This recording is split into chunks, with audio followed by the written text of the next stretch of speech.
Tim nasional Indonesia akan menghadapi Mali usia 23 dalam rangka friendly match menuju SEA Games tahun 2025 di akhir Desember ini. Assalamualaikum warahmatullahi wabarakatuh. Semoga teman-teman semua dalam keadaan sehat. Amin ya rabbal alamin. Kali ini kita ke tim nasional usia 23 di mana Indonesia tanggal 15 dan juga tanggal 18 November akan melakukan uji coba, yaitu menghadapi tim nasional Mali usia 23. Tak tanggung-tanggung lawannya adalah tim dari Afrika. Di mana sebenarnya di uji coba kali ini kita tujuannya untuk membentuk tim dalam rangka SEA Games nanti di bulan Desember ya. Karena di SEA Games ini kita harus mempertahankan medali emas kita, karena di tahun 2023 kita mendapatkan medali emas. Dan 2025 maka kita akan kembali mempertahankan medali kita, yaitu medali emas.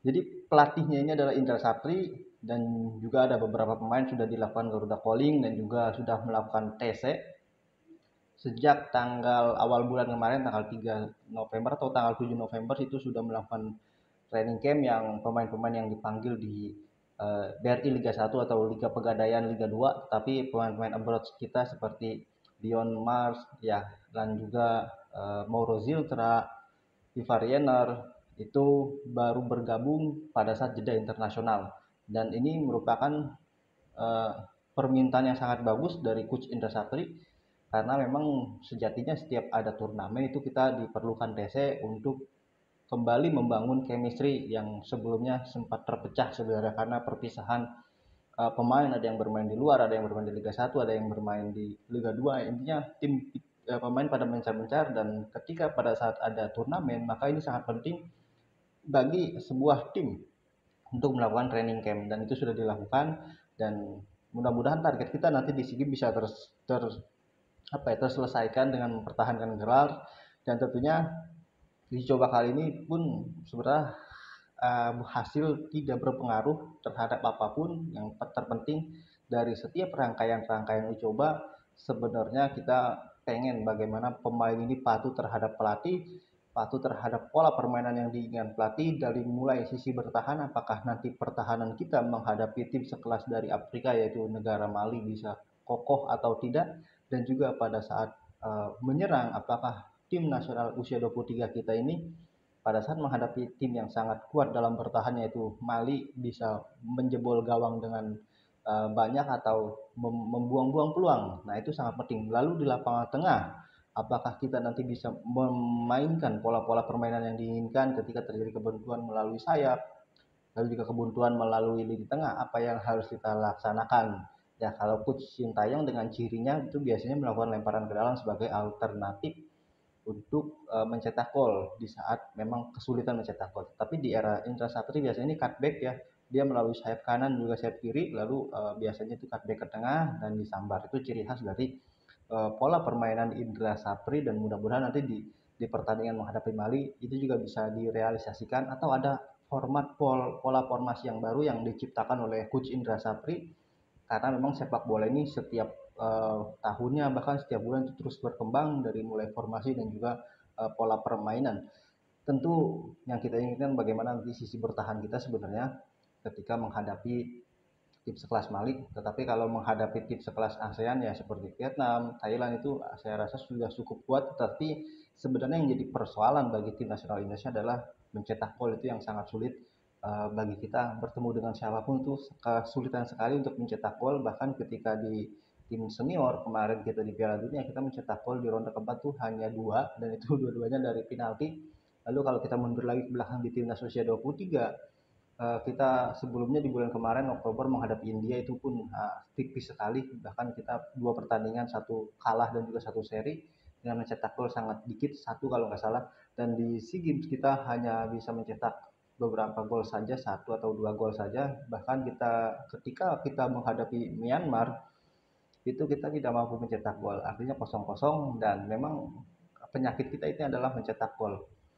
Dan menang banyak itu kalau nggak salah di kemarin Piala AFF U23 itu hanya menghadapi Myanmar, dan nanti apa kita bertemu dengan Myanmar lagi saya juga kurang tahu, atau posisi grupnya, potnya ya, kayaknya sih enggak, tapi udah dikocok potnya kemarin juga di video sebelumnya udah sampaikan bahwa pot pembagian bagi cabang olahraga di SEA Games itu dibagikan. Tapi sebenarnya dalam turnamen SEA Games atau dalam friendly match kali ini menghadapi timnas Mali, Mali tentu kita tahu ya di usia 17 kita juga memang kalah, bahkan kedodoran itu kalau nggak salah di Piala Kemerdekaan kita kalah 2-1. Dan sekarang saat ini timnas Mali usia 17 pun memang sedang uh, lolos ke babak 32 besar Piala Dunia dan juga kemarin menang lawan Zambia sehingga dia lolos ke babak uh, 16 besar.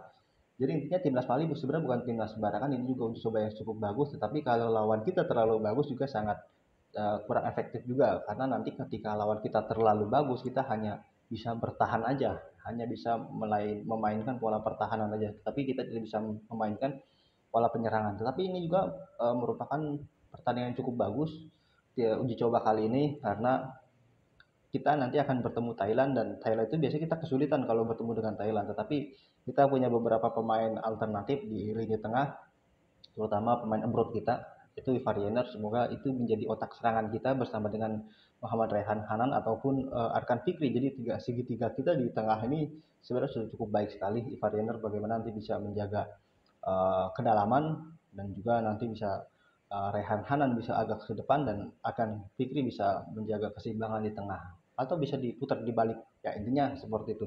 Jadi lini tengah kita cukup baik sekali, dan juga di depan kita punya Mauro Zilstra yang kemarin memang sudah ditarik ke timnas senior ya, bersama ketika bermain di WCQ ronde keempat, namun saya tidak bisa mencetak gol karena memang kita kesulitan sekali mencetak gol sebenarnya itu ya. Lalu di kiper sebenarnya sudah cukup bagus, dan di belakang juga sebenarnya kita sudah cukup bagus, hanya memang harus perlu diuji, dan uji coba itu sangat penting. Bahkan kalau Sintayong itu selalu melakukan uji coba biasanya 1 minggu sebelum turnamen dimulai itu sudah melakukan uji coba. Itu kalau ciri khas dari coach Sintayong, dan mudah-mudahan ini dari 2 pertandingan di friendly match internasional ini yang terdaftar ke FIFA, mudah-mudahan bisa mendapatkan hasil yang bagus, pola permainan juga para pemain taat terhadap pelatih, dan mudah-mudahan nanti di akhir sebelum SEA Games dimulai kita juga bisa mendapatkan uji coba tambahan dengan secara tertutup, kalau bisa tidak terbuka, karena kalau terbuka bisa saja nanti formasi kita diintip oleh tim lawan kita. Jadi intinya itu sebenarnya pertandingan friendly match kali ini menghadapi timnas Mali digelar 2 kali, sama seperti kemarin, seperti bulan Oktober itu menghadapi India kita 2 kali main, dan ini mainnya tanggal 15 November dan juga tanggal 18 November di Stadion Pakansari Bogor, dan mudah-mudahan apa yang kita harapkan bisa terrealisasi, dan mudah-mudahan teman-teman silahkan aja tulis kolom komentar ya mengenai pendapatnya pertandingan friendly match kali ini. Mudah-mudahan kita semua bangga dan pecinta sepak bola semua bisa berbahagia se-Indonesia. Oke, demikian, wassalam.